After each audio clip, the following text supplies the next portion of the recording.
Gnostics were overwhelmed by what became the Catholic Church, the literalist faction, but in the early days there was an interesting phenomena going on with the Gnostics, and they certainly valued the psilocybes.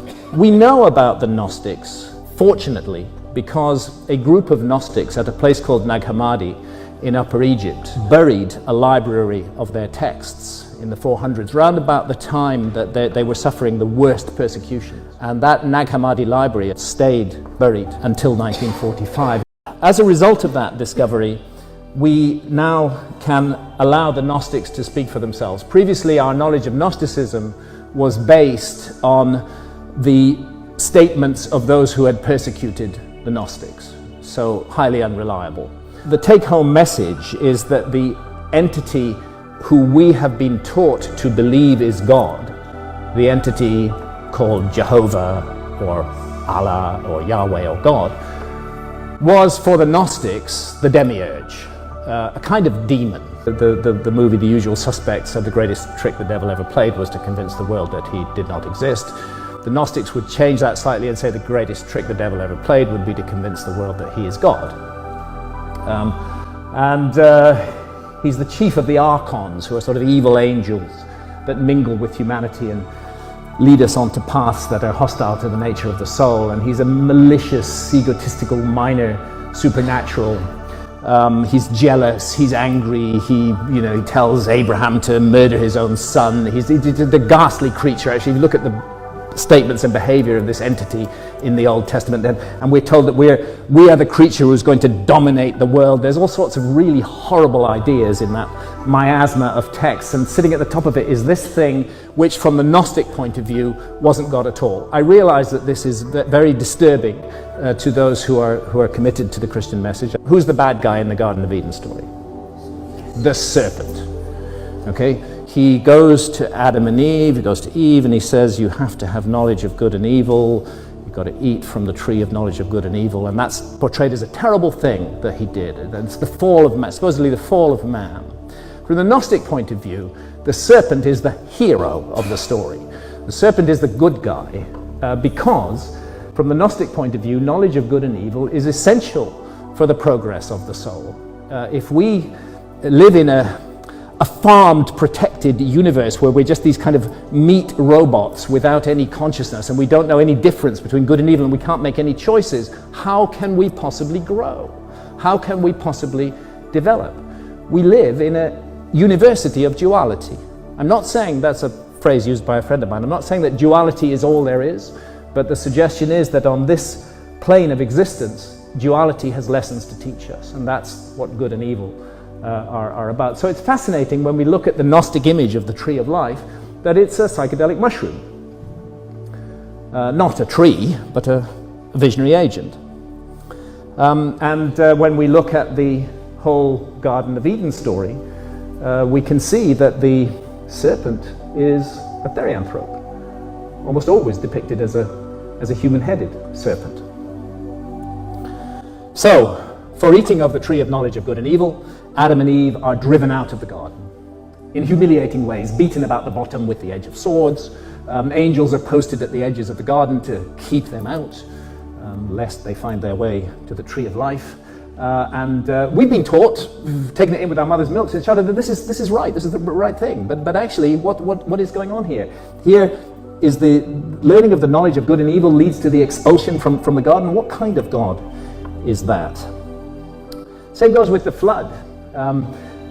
According to the Gnostics, it was not inflicted to punish evil, but to punish humanity for having risen so high and to take the light, the gnosis that was growing amongst men, and the survivors were thrown into great distraction and into a life of toil so that mankind might be occupied with worldly affairs and might not have the opportunity of being devoted to the human spirit. The Gnostic notion is that there is a divine spark within all of us, and that the demiurge and the archons, their project is to snuff that divine spark out. And we can only awaken it through revealed knowledge, through gnosis. And the suggestion is that revealed knowledge for the Gnostics was connected with psychedelic experience. Throughout history, those who've sought the liberating gnosis have been persecuted. And although the stamping out of early Gnosticism in the Middle East goes back to about the 400s AD, 400 or 500s, there was a more recent form of Gnosticism which found its way into southern France. And these are the famous Cathars, who lived in the area that we call the Languedoc or Occitania today. They were, in many ways, an extraordinarily beautiful civilization. If you go back to the 12th century, they were in favor of universal literacy. They invented and distributed paper. They believed in the absolute equality of men and women. It was the Cathar society that produced the troubadours and their amazing art. It was a flourishing civilization that would have moved, I think, in interesting directions of human freedom if it had been allowed to evolve. But they had one problem, which is that they regarded the Pope as the agent of the devil on earth.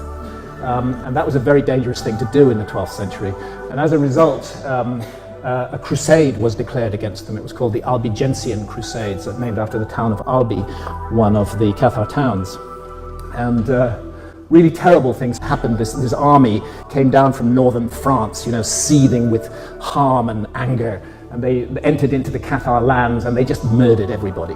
There was one famous occasion when one of the generals came to the leader of the crusade and pointed out that some Catholics were living in the city of Béziers. What was to be done about them? And the pontiff, the leader simply said, kill them all. God will choose his own. God will love his own. Horrible, horrible incident of genocide and ethnic cleansing in the relatively recent past. And of course, the burnings at the stake. Consider what it takes, the mental state you've got to be in to burn a fellow human being at the stake. I mean, I can't think of a more ghastly way to die. And some who've been burnt at the stake, which is actually a form of human sacrifice, let's face it. I mean, that's what's happening when people are burnt at the stake by the Catholic Church in the past. It's a human sacrifice which is being offered to their God, their perhaps demonic God.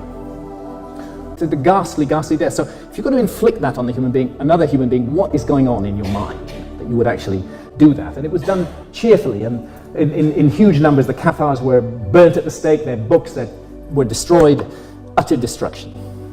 And from the Gnostic point of view, the Demiurge and his Archons and their human servants, they're always trying to steal the light.